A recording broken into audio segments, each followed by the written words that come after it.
I mean, it seemed like a movie. Imagine this guy standing on the back of a boat trying to reel in a 400-pound marlin, and there are waves like literally crashing over him as he's trying to hold it together. I was fighting the marlin, and I briefly looked over my shoulder to see, and I could see that there was water sloshing around there, and knew immediately that there was something wrong. When the captain showed up with the life jackets, the little orange U-shaped ones, and I remember thinking, I'm actually going to need this. And we put them on, and within maybe 2 minutes, we were swimming in the water with those life jackets on.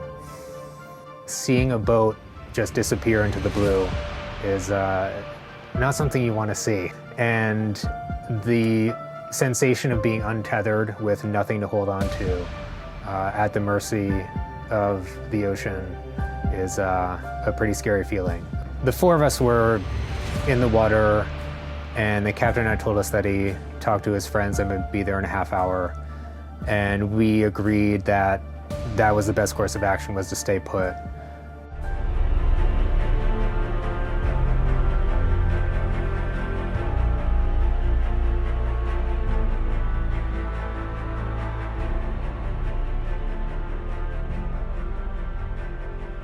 Every expert I spoke to said that the safest thing to do would have been to stay put at the site of the boat sinking.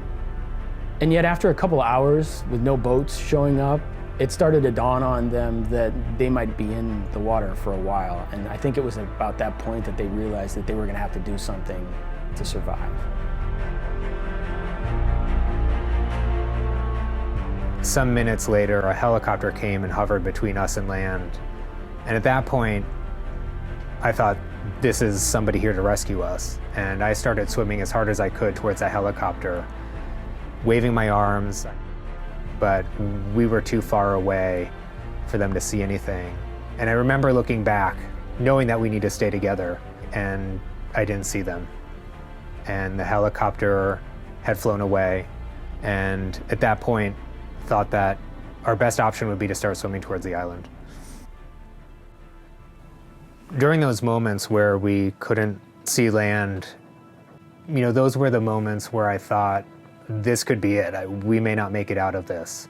Almost immediately after having that thought enter my head, I would just think, I need to keep swimming.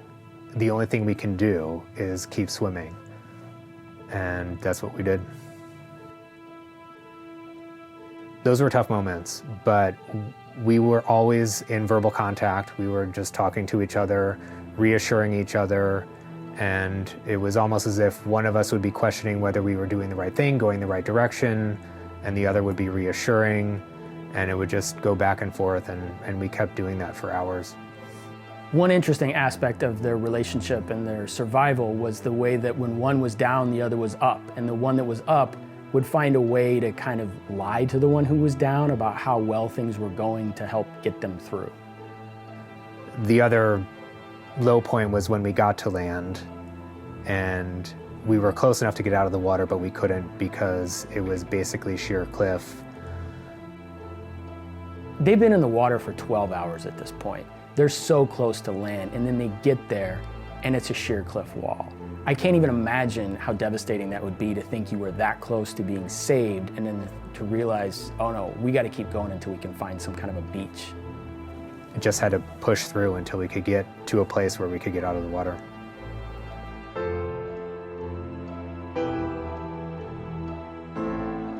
You know, it probably took us another hour or two to swim from where we first got close to land to where we could get out of the ocean.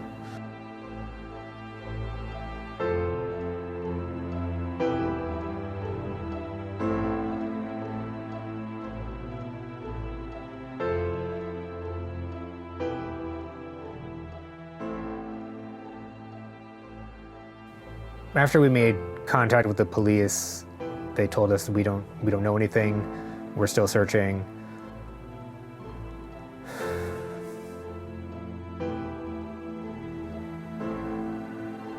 Sorry, that was actually that was a low point too. We had been in the hospital for maybe 10, 15 minutes at that point. And I remember somebody coming in and telling us that they had found them and that they were on their way to the hospital. And maybe 45 minutes later,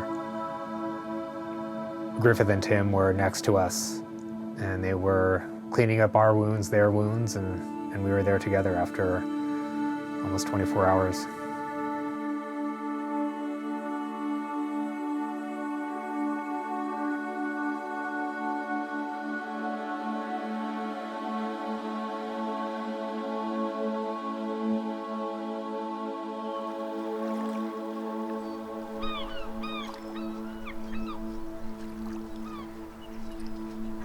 A life jacket saved my life, and the first thing I do when I get onto a boat is I put my life jacket on. Even at the dock, it's on, and it's the first thing that I do.